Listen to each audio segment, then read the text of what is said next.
E a gente está reunido aqui para debater um assunto que é urgente, né? Um assunto que é urgente não porque só está na mídia, com a tragédia que ocorreu em Mariana, não só é urgente pela negligência que está acontecendo, é urgente também porque afeta a vida de todos nós, né? E é importante porque tem vários questionamentos e poucas respostas. Então a gente está aqui juntos para debater uma sustentação. E este é um evento promovido pelo Núcleo de Ciências Humanas, aqui do Instituto, e também pelo Núcleo de Educação, Tecnologia e Trabalho, aqui também do nosso Instituto. E, embora a mineração seja uma atividade secular aqui no nosso estado, primeiro com o ouro, agora com o ferro, a bauxita, o nióbio, enfim, vários minerais, em comum eles têm que quase nada ou pouco fica aqui no Brasil, né? Eles são todos exportados e também os vários impactos socioambientais que esses empreendimentos causam aqui na nossa região. Mudaram os tempos, né? Mas ficaram os questionamentos aqui nos espaços onde a atividade de mineração acontece. Então, a gente está aqui para evidenciar também algumas vozes da nossa região que convivem com esses impactos, convivem com essa atividade e também para tentar colocar algumas respostas a algumas dúvidas que são levantadas. A atividade de mineração ela tem vários impactos, como deslocamento de populações, destruição do meio ambiente, dos recursos hídricos, e que hoje em dia está mais evidente do que nunca com o desastre ocorrido em Mariana. Então, com as redes sociais, a gente vê uma proliferação de informação e que deixam a gente cada vez mais preocupado com o contexto, né? E não se tem resposta para o que aconteceu. Quando a gente alinha esse contexto à política, a gente vê que é mais complicado ainda, né? Para quem não sabe, em 2013 começou uma comissão especial na Câmara dos Deputados Federais para discutir um novo marco minerador, marco da mineração no Brasil, ou seja, quer mudar a legislação do Brasil. E quem está discutindo esse novo marco são políticos que, fundamentalmente, são financiados por empresas mineradoras. Então, a gente tem que pensar que marco é esse que está sendo construído, né? A Vale, a Samarco, a Anglo, a Ferros, todas elas financiaram esses deputados. Então, a gente pergunta, o que esperar de um novo marco da mineração? Será que ele vai atender a população? Será que ele vai atender só as empresas? E a gente tem então essas questões para a gente colocar na discussão hoje. Infelizmente também tem uma lei, 2.946, que foi aprovada hoje no Estado de Minas Gerais, que fragiliza também o licenciamento ambiental de grandes empreendimentos, entre eles barragens de mineração como a de Mariana. Foi aprovada hoje na Assembleia Legislativa de Minas Gerais e é um instrumento para fragilizar, para facilitar o licenciamento ambiental desses empreendimentos. Claramente, um retrocesso, né? Embora a gente esteja na zona da mata, que é geograficamente, aliás, eu sou o Lucas, professor de geografia, né? Por isso essas questões envolvendo geografia. Embora a gente esteja na zona da mata, que geograficamente está um pouco distante do Mariana, a nossa realidade não é diferente do que acontece lá na região não. A gente tem aqui também grandes reservas de bauxita, um minério importante que produz alumínio, e vivemos impactos semelhantes ao que aconteceu em Mariana no ano de 2007. 2007, uma barragem de rejeitos, tal como a de Fundão, na Mariana, se rompeu aqui em Miraí e o IAE sentiu as consequências disso. Né? Muitos de vocês passaram por esse problema e que ainda hoje continuam sem respostas, ainda hoje muitos continuam sem indenização. Então a gente sabe como é o tratamento da empresa nesses casos. A preocupação não é tanto a doação, que Mariana vai receber a doação, mas a preocupação é posteriormente, depois que aconteceu, o que vai acontecer com aquela população, com aquele município. Então são vários questionamentos que a gente quer levantar aqui para debater, para o debate. Além disso, a gente tem uma barragem tão grande quanto, ou maior, do que a que se rompeu, apontada para as nossas cabeças aqui para o Pirapalima, né? É uma barragem da Companhia Brasileira de Alumínio, fica a 20 quilômetros aqui, para cima da serra, uma barragem de rejeito, de mineração de alumínio. E a pergunta é, a gente vai ficar calado frente a esse contexto? A gente vai ficar quieto, esperando que ela se rompa, vai ser mais tarde? e a gente vai discutir e caminhar algumas propostas nesse sentido aqui. Por isso, nesse contexto todo, a iniciativa de realizar esse evento para debater os impactos socioambientais da mineração, né? Queremos debater questões que nos afetam diariamente e construir conjuntamente respostas a esses problemas, né? E evidenciar os desafios que a gente tem pela frente. Então, não vou me alongar muito aqui não, só frisar de novo que esse é um evento organizado pelo Grupo de Ciências Humanas aqui do Instituto. E eu gostaria de convidar para a mesa o professor André Maia, da UFOP, de Mariana.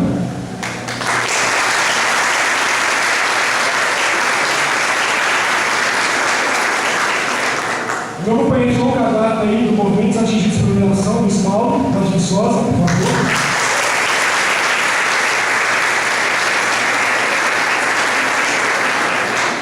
O representante, o Ivan, do Sindicato Metabase, dos Trabalhadores da Mineração, lá de Mariana, da RCP.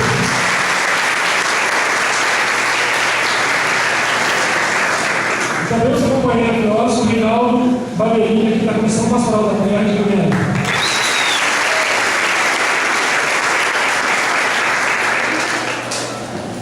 A gente optou por fazer uma dinâmica aqui, cada um vai falar de mais ou menos 15 a 20 minutos, para expor a realidade a partir da sua região, ou seja, a gente quer ver as pessoas de onde elas falam, né, para quem elas falam, e depois trazer para a nossa região. Né? Então a gente vai seguir uma ordem que priorize primeiro o contexto da Mariana, depois trazer o contexto aqui para a zona da mata. Ou seja, a gente quer ver quais são os nossos desafios relacionados à mineração aqui na região da zona da mata.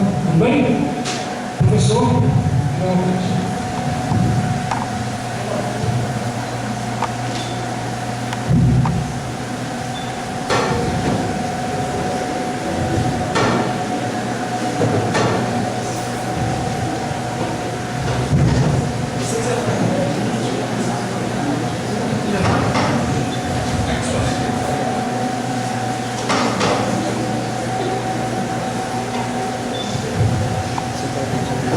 noite a todos.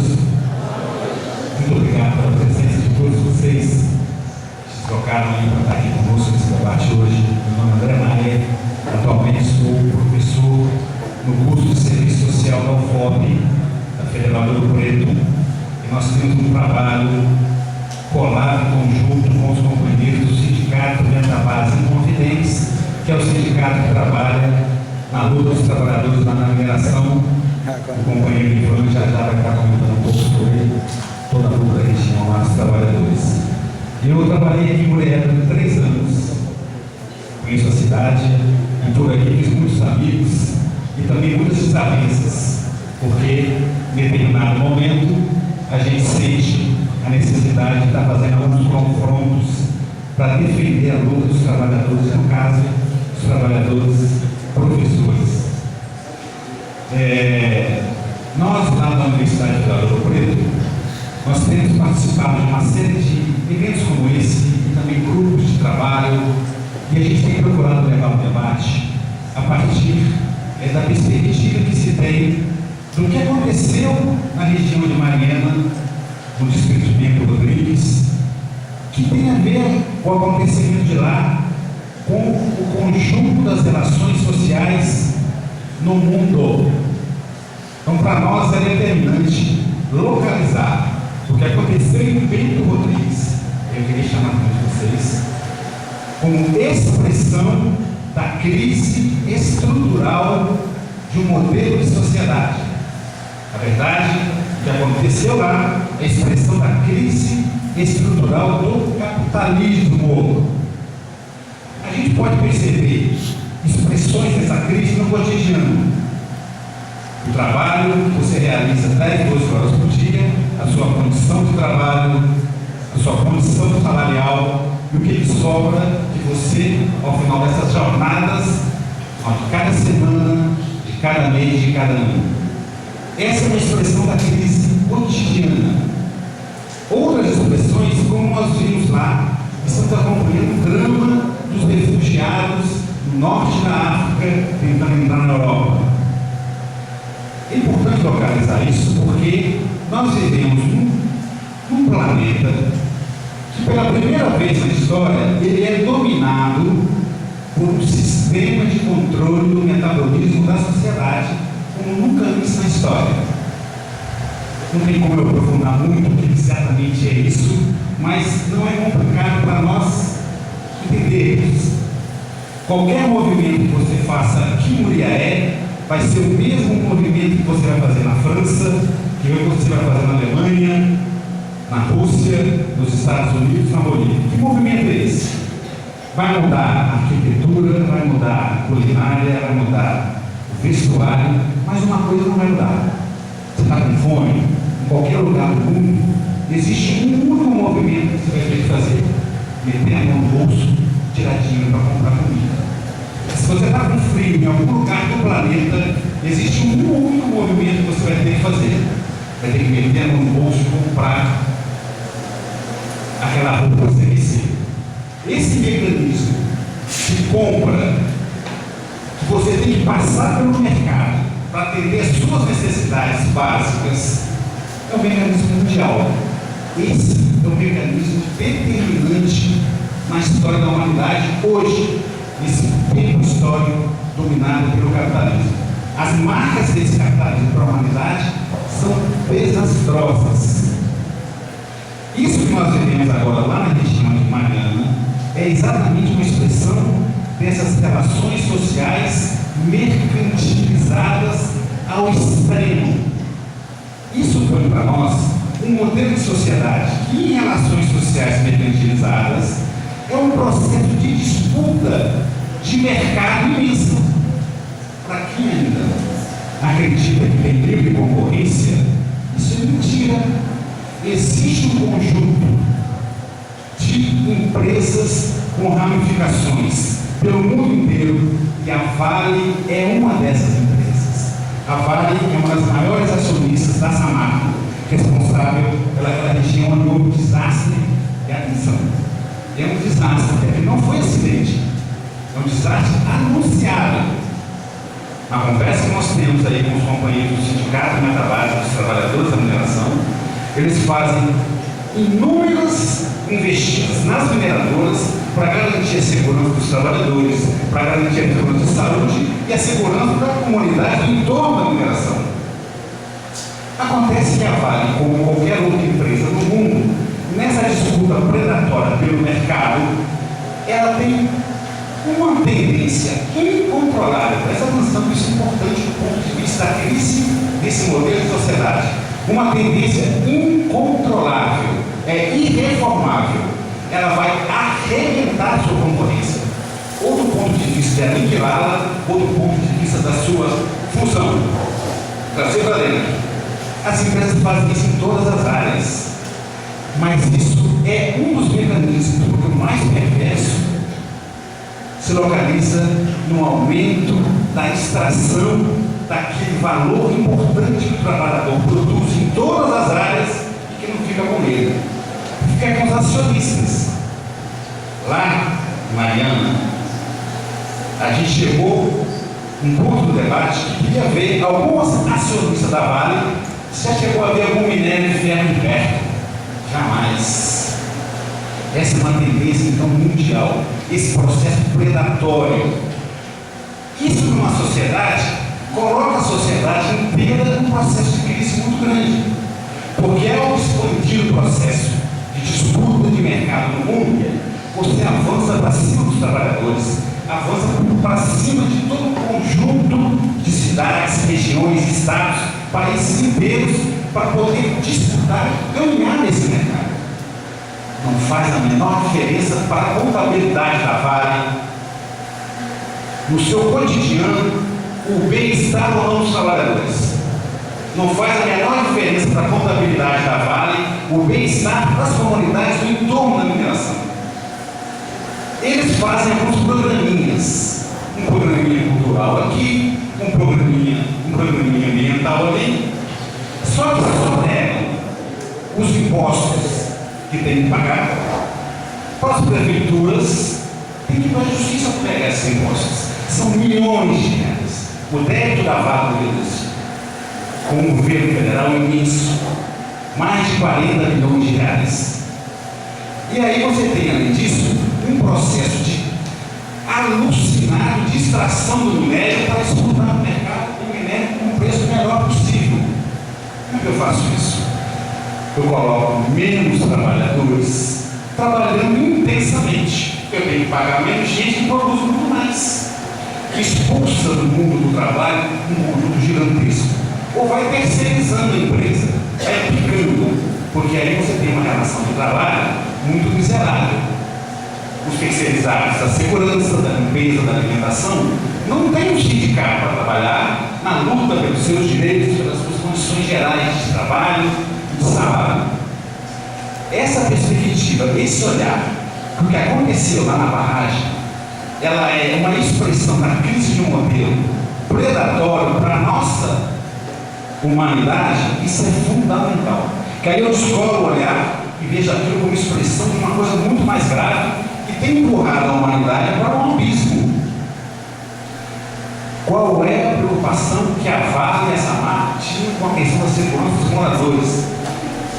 Elas fazem de tudo para ter o mínimo de gasto na condição de qualquer risco para as comunidades. Como você dentro da fábrica, o processo de exploração intensa e aumenta cada dia mais, para fora da fábrica é a mesma coisa. O que menos puder gastar é melhor. Esse tipo de avaliação nos coloca numa situação que o enfrentamento que nós, aí eu falo nós porque tem um grupo de professores ligado ao grupo de ciências humanas que se propôs a fazer um debate sobre mineração. Quanto vale a vida? Do ponto de vista do capitalismo, das empresas que detêm os monopólios das várias áreas, a vida não vale nada. Do ponto de vista da acumulação que eles precisam ter para serem competitivos no mercado, a vida não vale nada, não entra na contabilidade. Não tem questão ética, não tem questão humana, não tem questão ambiental. Todo o desastre denunciado que ocorreu, a magnitude que se esparramou, que agora entra no mar 30 quilômetros adentro, para outros estados inclusive, é incalculável.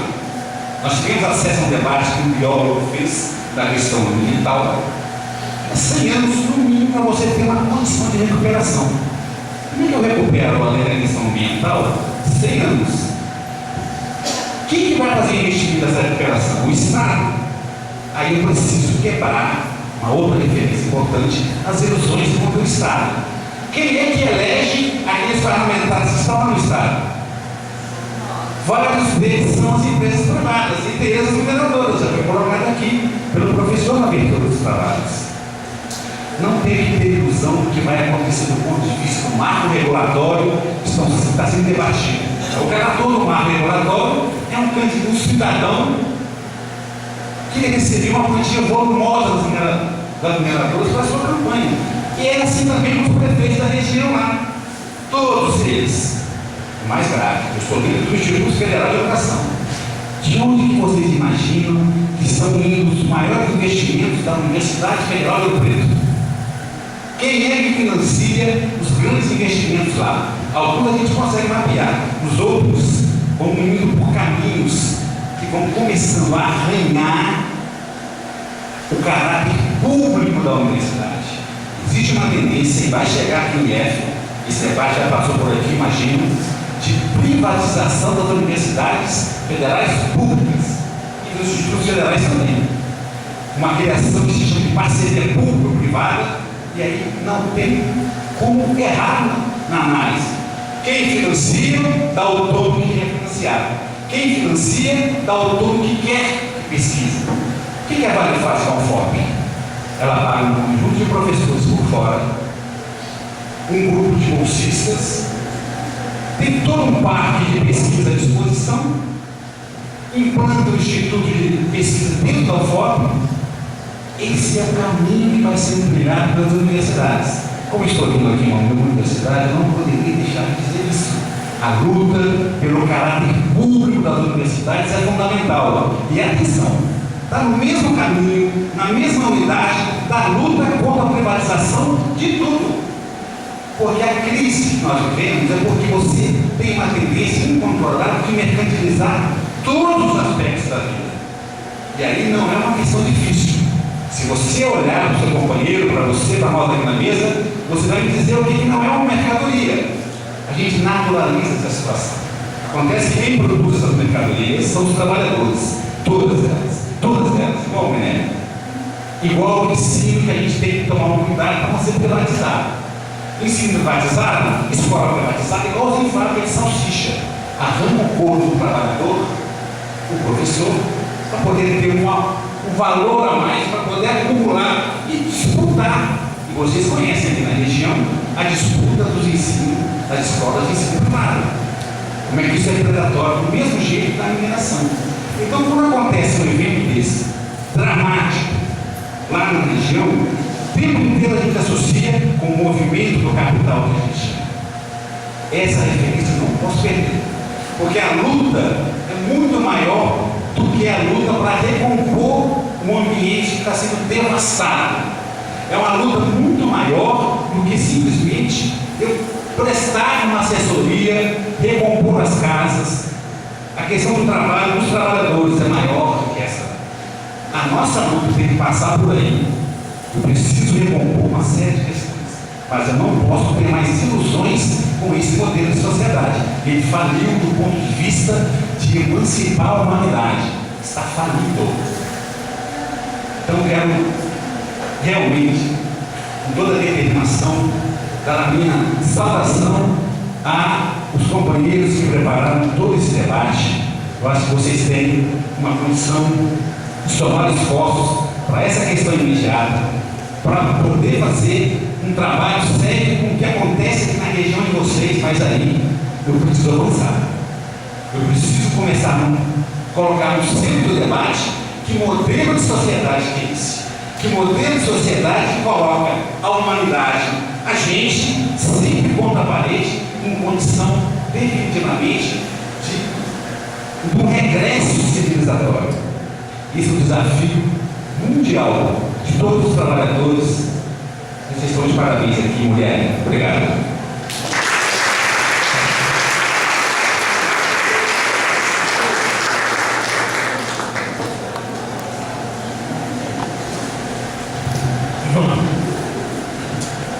Muito obrigado. Gente, primeiro, boa noite a todos e todas. Meu nome é Ivan Targino, trabalhador da mineração e diretor do sindicato Metabase Inconfidentes. Queria aqui agradecer o espaço, cumprimentar meus colegas de mesa, agradecer a atenção e a disponibilidade de todos e todas aqui presentes, a comunidade que veio de longe. Para a gente é muito importante usufruir de um espaço, de um bate-papo, de um debate, que espero seja rico em conclusões e iniciativas posteriores. Primeiro, para falar não só do tema da Samarco, mas para falar do modelo de mineração que vigora no nosso país. Eu acho que é preciso a gente batizar as coisas pelo nome. Para a gente encontrar um remédio para as melhores doenças, com certeza é chamar a doença pelo nome. O que aconteceu no último dia 5 de novembro de 2015 foi um verdadeiro crime lesa pátria. Foi um crime contra toda uma nação, embora nem toda a nação tenha sido diretamente afetada. Nesse momento, eu acho que para o conjunto da classe trabalhadora, e a minha entidade pensa isso, existem 3 tarefas iniciais, não são todas, mas são 3 tarefas iniciais que a gente deve, no mínimo, primeiro, nos solidarizar e compartilhar até onde é possível com a dor dos vitimados e dos atingidos. Segundo e não menos importante, se foi um crime, tem culpado. E se tem culpados, tem que ser punidos de maneira exemplar para que não se repita. Essa é a segunda tarefa. E terceira tarefa, também não menos importante, a gente precisa construir de todas as maneiras a organização dos de baixo para cobrar aos de cima, ressarcimento integral e justo por toda destruição causada, de Mariana até Luciano. Essa, na nossa opinião, são as 3 primeiras tarefas que estão colocadas para a gente enfrentar à altura a situação posterior ao que aconteceu no último dia 5. Agora, gente, tem coisas mais importantes e complexas escondidas e infelizmente vocês não vão ver no Jornal Nacional, na capa da Veja ou no Estados Unidos. A primeira coisa que precisa ser dita é o seguinte: por algum motivo a empresa está esquecendo, o poder público em todas as suas esferas está esquecendo e a mídia também está esquecendo. Mas os primeiros e diretamente atingidos por essa catástrofe que aconteceu, por esse crime lesa pátria que aconteceu, são os trabalhadores e operários Aqui a gente quer colocar eles em mesmo patamar de vitimados, que são as vítimas de Bento Rodrigues e todas as comunidades de Belém ao Rio Doce. Mas nós não podemos esquecer dos trabalhadores da mineração. Percebam vocês, os primeiros a morrer nessa tragédia foram 3 operários que trabalhavam na barragem. Todos os 3 terceirizados. Eu não conhecia nenhum deles, não tive acesso a nenhum documento deles, mas eu coloco a minha mão no fogo e digo que a ampla maioria, se não a totalidade deles, era dele. Essa é a realidade do nosso país. O subemprego fica para a camada que, infelizmente, historicamente, é tratada como, infelizmente, uma segunda categoria de trabalhadores. E nesse caso, é importante frisar também que esse crime teve um profundo corte de classe e um profundo corte também racial. Faça uma análise socioeconômica das comunidades atingidas novamente, de Mariana até o Oceano Atlântico. Vão perceber, não tinha nenhum banqueiro acionista da Vale ou da BHP, que são as donas da Samar, e a maioria deles, com certeza, nem sabe o que fica Bento Rodrigues, ou tampouco sabe o que fica Mariana. Nós falamos isso, e nós queremos instigar esse debate com a seguinte perspectiva: olha só, não é verdade que o crime que aconteceu na Samar no dia 5 abriu uma ferida na história de Minas Gerais. Não é verdade. Ele simplesmente mostrou para todo mundo uma ferida que nunca cicatrizou. É isso que falou Lucas. A história recente e a história passada desse estado é marcada por pilhagem, por assalto, por exploração, não só do trabalho escravo, do trabalho operário, mas uma riqueza que foi para Portugal, para a Europa, que está indo agora para a China, mas que infelizmente a nossa geração e talvez a geração dos nossos filhos não veja o fruto dessas riquezas. Falamos isso porque, olha só, sobre saúde e segurança na mineração. Nós temos um projeto, nosso sindicato tem um projeto de saúde e segurança na mineração. Todo acordo coletivo a gente bate na porta da Vale e diz o seguinte: a gente quer salário e melhores condições de trabalho, mas nós também queremos saúde e segurança dentro da mina. Em todas as nossas propostas de acordo coletivo e de reivindicações que levamos ao trabalho, ela bate a porta na cara do sindicato e se nega a atender as reivindicações dos trabalhadores. E é nisso que está. Ah, não, isso é papo de sindicalista. Afinal, tudo bem, foi uma tragédia, foi um crime, tem que ser culpado, beleza. Mas a verdade é que na mineração não é nada tão grave assim. Alguns dados. A média honrosa da Vale é de um operário morto por mês nos últimos 4 anos. É uma média de 12 assassinatos, na minha tese, que a gente chama, de operários e operárias, e repito, a grande maioria terceirizados, e repito novamente, a grande maioria deles, as unidades da Vale em todo o mundo. Eu não vou pedir aqui para que os companheiros levem em consideração os 105 mortos na beira dos trilhos que carregam minério de ferro da Vale lá no norte do país. Não leve em consideração esses não. Leva só os 12 mortos por ano, que já é de bom tamanho para a gente entender de que maneira a toda a poderosa Vale, que é simplesmente um exemplo das grandes corporações minerárias, trata o nosso povo trabalhador, que deixa ali não só, infelizmente, o nosso sangue, mas alguns companheiros, o sangue, o nosso suor, mas alguns companheiros também o sangue, e às vezes batem o cartão, mas não voltam para suas famílias. Por que nós falamos isso? Um outro alerta. Olha só, meus companheiros, depois da barragem ter estourado, não é só os empregos na Samarco que estão ameaçados.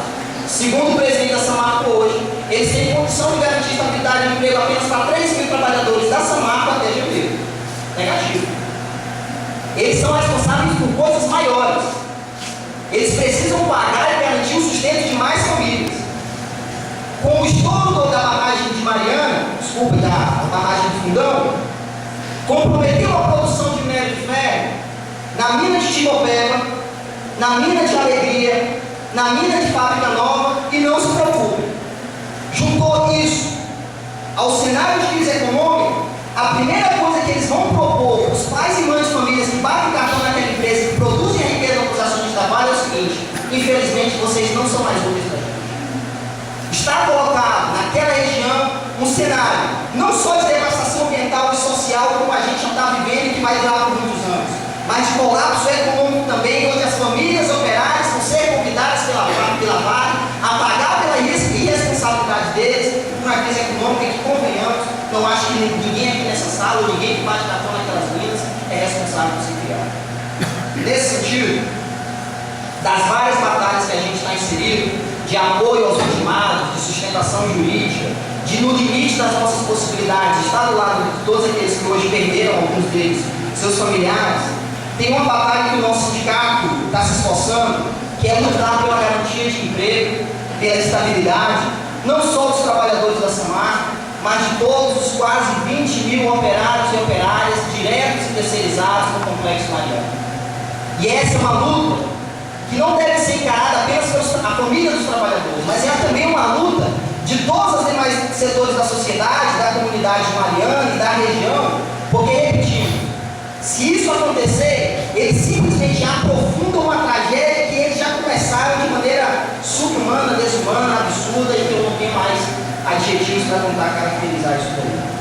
Bem, agora, gente, uma coisa que eu acho que a gente precisa, eu vou tentar nos breves minutos que me falam, a gente precisa também raciocinar é o seguinte: vem cá, mas antes da barragem estourar, estava tudo bem? A vida era perfeita em Mariana? As cidades mineradoras desse país onde não estouraram barragem vivem no completo equilíbrio e num modelo de sociedade justa, igualitária e ideal para as nossas famílias? Na nossa opinião, não. Na nossa opinião, como ele falou, o professor André, a relação que essas empresas têm com as cidades mineradoras e com o nosso país é uma relação de profundo parasitismo. Imagine uma praga de gafanhotos tal como a Bíblia nos ilustra. É essa a relação que as grandes corporações minerárias têm com o nosso país. Não se preocupe. Quando o minério de ferro acabar na minha casa de pedra na CSN, lá em Congonhas, eles vão embora. E sabe o que é que vai ficar no nosso corpo? A tragédia ambiental, as doenças respiratórias e um bando de operados e operárias sem ter onde trabalhar. Por tudo isso, é muito importante a gente trabalhar nessa perspectiva e debater o problema da mineração não só pensando nos temas das barragens, que, eu repito, é tarefa da hora, é tarefa imediata, é a tarefa que a gente mais tem que dedicar força no momento.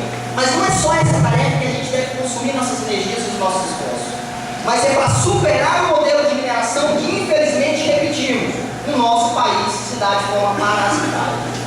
É um bando de banqueiros, meia dúzia de acionistas, donos da Vale, da BHP, donos da CSN, donos de outras tantas empresas minerais do nosso país, que moram na Europa, que nunca vieram nas nossas minas, que não sabem qual a dificuldade das nossas vidas, mas que levam nada mais, nada menos que a totalidade da saúde, da nossa riqueza, para sustentar o padrão de vida deles.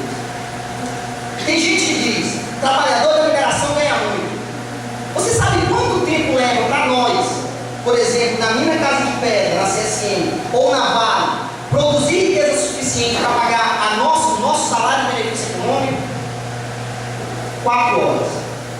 Se no dia 1º de dezembro, a 0 hora eu bater o cartão, ligar a máquina e começar a produzir nessas empresas, quando for 4 horas da manhã eu já tenho contribuído para gerar riqueza suficiente para pagar tudo que eu e minha família usufruímos como os meus benefícios econômicos e sociais que o acordo coletivo me prevê. Pergunta: isso é uma relação justa? Existe dignidade de trás dessa relação? Existe justiça e honestidade entre o patrão e o trabalhador numa circunstância como essa? Na nossa opinião, não. Na nossa opinião, repetimos, eles são bandos de parasitas. Para vocês terem uma noção, existem esses casos que a gente vê e fica: poxa, não acredito que é dessa forma. Mas existem coisas que a gente não consegue mensurar. Gente, a gente não consegue mensurar a quantidade de jovens operários que ficam loucos dentro da mina. Exatamente. Depressão, síndrome do pânico. Muitos deles utilizam de drogas ilícitas não por um problema moral, mas porque não aguentam a labuta diária de vender um pouco da sua vida a preço de banana para o patrão. Isso a gente não consegue computar. A gente não consegue enumerar a quantidade de operários e operárias que têm doenças musculares. A gente não consegue ter controle. A gente não tem como mapear o número de trabalhadoras, jovens e veteranas, que são assediadas cotidianamente, tanto no terreno moral como no terreno sexual. A gente não tem como mensurar.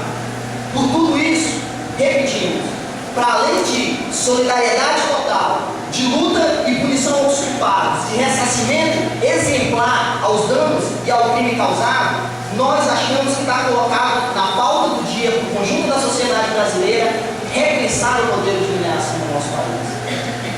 Dizem que sindicalista é bom ser sindicalista porque é só reclamar da vida. E convenhamos, fato, falar mal dos outros, eu sei. Quando é patrão, eu gosto. Mas não é isso. A gente, além de falar mal e identificar problemas, a gente tem uma proposta. Se eu abrir aqui uma pergunta para vocês, diante disso, digamos que eu tivesse razão, digamos que tudo isso que eu falei para vocês faça algum sentido, o que gera isso? Eu acho que algumas respostas vão nascer. Por que aconteceu aquilo na Samar? Por que tem doença ocupacional na mina? Por que eles pagam apenas 2% de royalties, enquanto a Petrobras, a fraudulenta Petrobras, paga 10% de lucro bruto para as cidades petrolíferas? Seria por problemas administrativos? Tem problemas administrativos.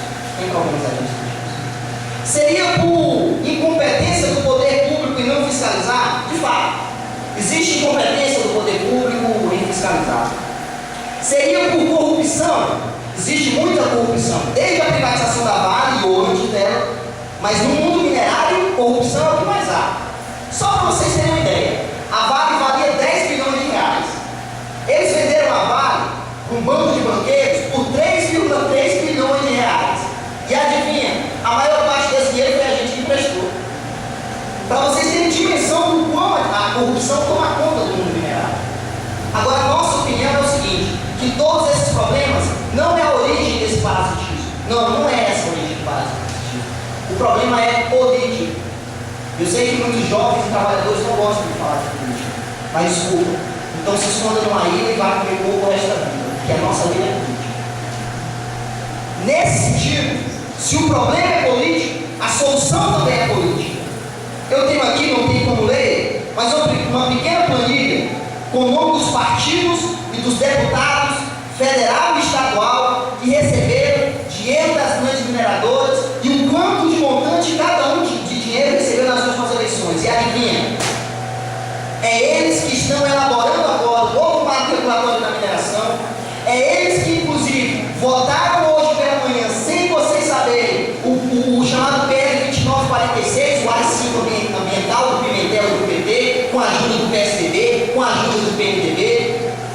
Não sei se vocês sabem, mas boa parte da Vale ainda é do BNDES, ainda está na mão do Estado brasileiro. Com um decreto era possível reestatizar a Vale, mas a Dilma não quer, assim como o Aécio também não iria querer, como o PMDB não quer. Percebam vocês que da mesma dimensão que o problema é político, a solução também pode ser encarada de maneira política. E qual a solução? Bem, sobre esse problema e apenas sobre esse problema nós achamos que está errado quem controla a mineração. Olha só, os caras não têm competência, gente, para fiscalizar uma barragem. Esses caras não têm competência de administrar a riqueza que está no nosso solo, a riqueza que é da minha filha, da minha neta, de toda a geração que veio antes de mim. Na nossa opinião, não. Quando a gente diz, é preciso estatizar a Vale, vem um cara da direita e responde, vocês são loucos, vocês querem transformar a Vale numa Petrobras, corrupta e fraudulenta como a Petrobras. Não, negativo. Nós queremos um outro modelo de estatização. Nós queremos uma empresa estatizada sob o controle dos trabalhadores, sob o controle das comunidades. Sabe por quê? Quem tem que definir quando se explora e como se explora e para onde vem o nosso minério, não são os banqueiros de Wall Street, não são. São os moradores de Bento Rodrigues, são os moradores de Passagem de Mariana, são os moradores do bairro Pires, são os moradores das cidades atingidas diretamente ou indiretamente pela mineração.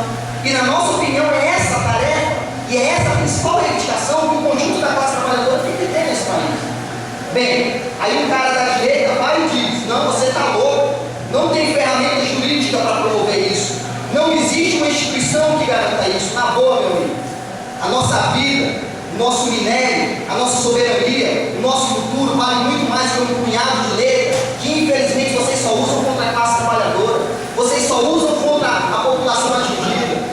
Percebam vocês, tem muita juventude aqui, 185 escolas ocupadas em São Paulo contra o modelo de organização de algo. Lá eles utilizam a lei para tentar meter bala, meter cacete na juventude que está ocupando as escolas em São Paulo. É muito comum utilizar o punhado de letra deles contra a classe trabalhadora de juventude, mas quando é para utilizar contra o conjunto daqueles que têm o poder nas mãos, eles dizem que não pode, que é imoral e que não é ético. Nesse contexto, para finalizar, eu queria compartilhar aqui um pouco das opiniões, um pouco da reflexão que está colocada pelo grupo Emanuel. Gente, está errado o jeito de organizar a nossa sociedade.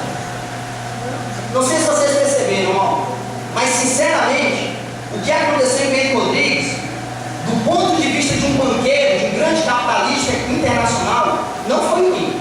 Não foi ruim. Na verdade, a melhor coisa para o capitalismo era o seguinte: fecha todo o complexo marinho, fecha, demite todo mundo, deixa o caos no ar naquela cidade, naquela região. Sabe por quê? Porque iam ser 90 milhões de toneladas a menos do minério no mercado internacional. O preço do minério que hoje está $53 iria subir novamente para $180, como estava em 2011. E aqui novamente um bocado de banqueiro fazendo festa, enquanto o nosso povo, infelizmente, não teria sequer fonte de renda, de como garantir a alimentação e dignidade para as suas famílias. É preciso dizer que se a gente não reorganizar não só a mineração, mas o conjunto da nossa sociedade, nós caminhamos para a barbárie, nós caminhamos para o colapso. Vejam a história do Congo, olha o que é que eles deixaram no Congo depois que levaram todos os diamantes. Vejam o que acontece, por exemplo, nas cidades ribeirinhas e nas cidades que ficam próximas à mina de Carajás, no Pará. Veja a realidade do bairro Pires, em Congonhas, onde das 11 nascentes que abastecia a comunidade, 9 foram soterradas pela Anambis, uma grande mineradora na região, para a construção de uma estrada para trafegar minério de ferro. É esse o futuro que as grandes mineradoras nos aguardam, se a gente não mudar radicalmente, primeiro, a relação que eles têm com a nossa riqueza, com o nosso trabalho e com as nossas comunidades. Segundo, a relação que os parasitas do Congresso Nacional, da Assembleia Legislativa, têm com esses donos do poder. E terceiro, e com isso eu concluo, esse modelo de sociedade. O capitalismo não nos serve, é preciso repensar a forma com que a gente organiza e deixa o futuro, as cidades, o nosso país e o mundo dos nossos filhos. É isso.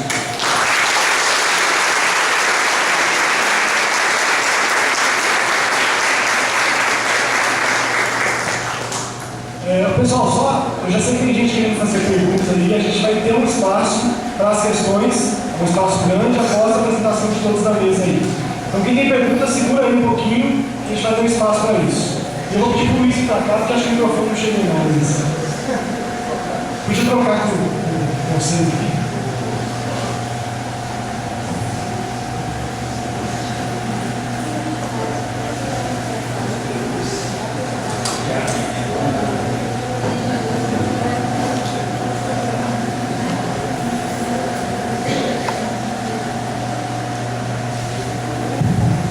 Pessoal, boa noite. Olha, eu gostei muito aqui das duas falas que me antecederam. Vai ser difícil contribuir depois dessas duas falas. Mas vamos lá. Acho que para continuar, para a gente fazer uma reflexão sobre esse modelo de mineração, a gente fazer uma pergunta: o porquê que as empresas elas procuram assim com tanta voracidade os minérios? Vocês já fizeram essa pergunta? Alguns estão respondendo. Mas um elemento é a questão da raridade, né, das reservas minerais. A gente não encontra determinados minérios em qualquer lugar do planeta, não é mesmo? Não é à toa, pegando o caso de Mariana, que se deslocam mineradoras do outro lado do Oceano Atlântico para vir aqui explorar esses minérios. Né? Então isso é um elemento importante. E por ser tão raro,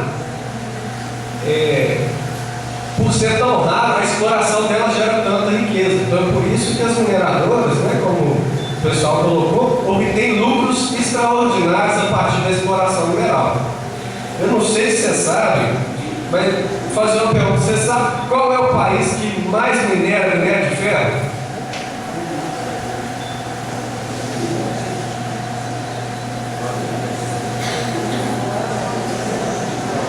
Você sabe, gente? É a China. A China é o país que mais minera minério de ferro. Mas ao mesmo tempo, quem é o maior importador de minério de ferro no Brasil? É a China. Ué, mas não é a China que mais minera? Por que ela importa minério aqui no Brasil? Porque a qualidade do minério de ferro na China é muito ruim. É muito ruim. Por isso que ela tem que buscar esse minério aqui no Brasil. Né? Então, para a gente ver, ó, e aí a gente tem a clareza, né? O pessoal colocou um modelo de mineração que não nos pertence, né? Nossas riquezas vão, mas não traz benefício para o Brasil.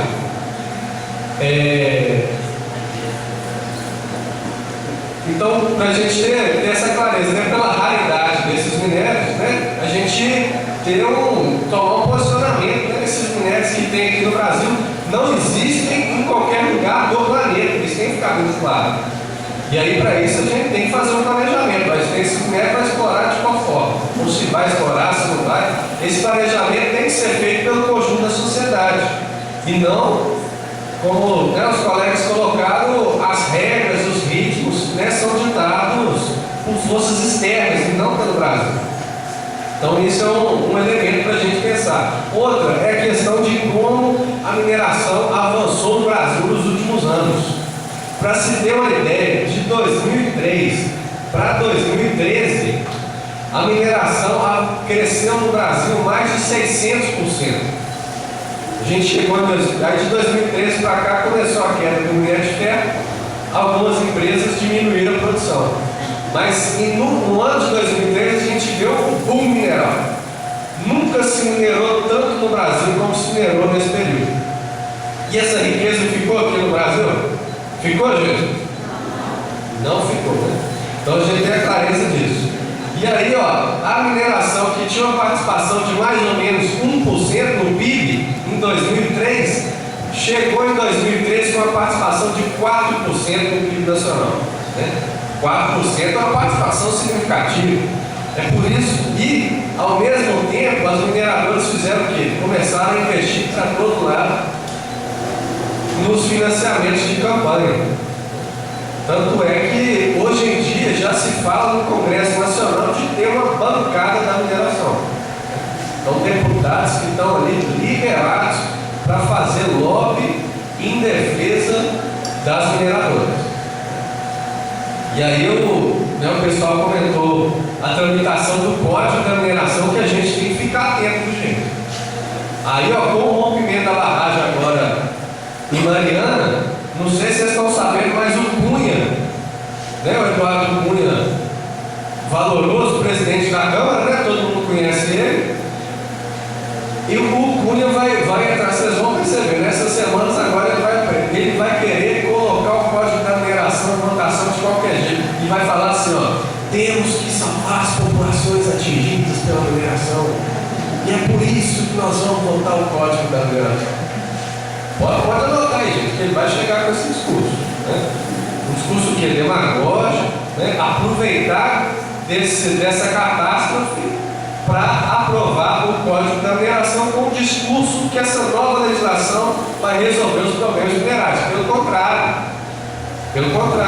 né? Como os colegas colocaram, toda a bancada, toda a comissão que está escrevendo, está relatando o Código da Mineração foram financiados pelos mineradores. E a tendência é o quê? É fazer leis, fazer regras que radicalizam, né? Então, aumentam o poder das mineradoras nos territórios. Né? Então, o Código da Mineradora, do jeito que está colocado, vai retroceder ainda mais com o que a gente tem. Nós temos um Código da Mineração bom? Não temos, né? Tanto é que a gente vive esse contexto. Mas o que eles estão querendo aprovar vai radicalizar ainda mais nossos problemas. E esse avanço da mineração, gente, intensificou o quê? Um processo de desnacionalização das riquezas minerais. Né? As riquezas minerais que são da nação brasileira, que são do povo brasileiro, estão sendo privatizadas, estão sendo apropriadas e saqueadas. Né? Uma lógica clara de que a riqueza vai e a pobreza continua. E uma lógica que se perpetua há muitos anos, né? Desde o Brasil colônia, desde a formação de Minas Gerais, a gente vê se repetindo essa lógica. E faz também um modelo de economia altamente dependente dessas mineradoras. Altamente dependente. Não sei se você viu, quando rompeu a barragem de Mariana, aí teve aquele rumor todo, vai fechar essa mata, vai fechar a barra. O prefeito saiu correndo, foi procurar a mídia para falar, olha, se fechar as mineradoras, pode fechar amanhã. Pode fechar amanhã. Por Porque a cidade, 80% da arrecadação do município depende da mineração. Ou seja, toda essa construção histórica da mineração no Brasil, das cidades mineradas, seguiu uma lógica de quê? De desenvolver as cidades no limite, no suficiente para garantir o funcionamento da atividade minerária. Nunca se pensou em superar esse modelo extrativista, esse modelo colonial, que não tem nada a oferecer ao Brasil, a não ser um rastro de miséria e destruição social e ambiental do povo brasileiro. É esse modelo de mineração que a gente convive, uma opção do Estado brasileiro e que a gente sente na pele. E aí, gente, eu acho que colocar o modo de operar dessas mineradoras. Como atuam essas mineradoras nos territórios? É uma agressividade tamanha. Aqui na região, o pessoal, a gente sofre com isso. Não é que tem minerador aqui perto, não tem? CBA, não é? Minera Bauxita aqui na região, né? E em Viçosa, né, eu não falei, eu sou atingido pelo mineroduto da Ferros. Mineroduto da Ferros que passa aqui também no município de Muriaé. E aonde as mineradoras atuam, a gente percebe uma conduta de sistemática violação dos direitos humanos por parte das empresas com as comunidades atingidas. Elas já chegam achando que é dono do território. Para você ter uma ideia, lá em Viçosa, o mineroduto vai passar, e aonde passa o mineroduto, todo mundo sabe o que é mineroduto aqui, gente?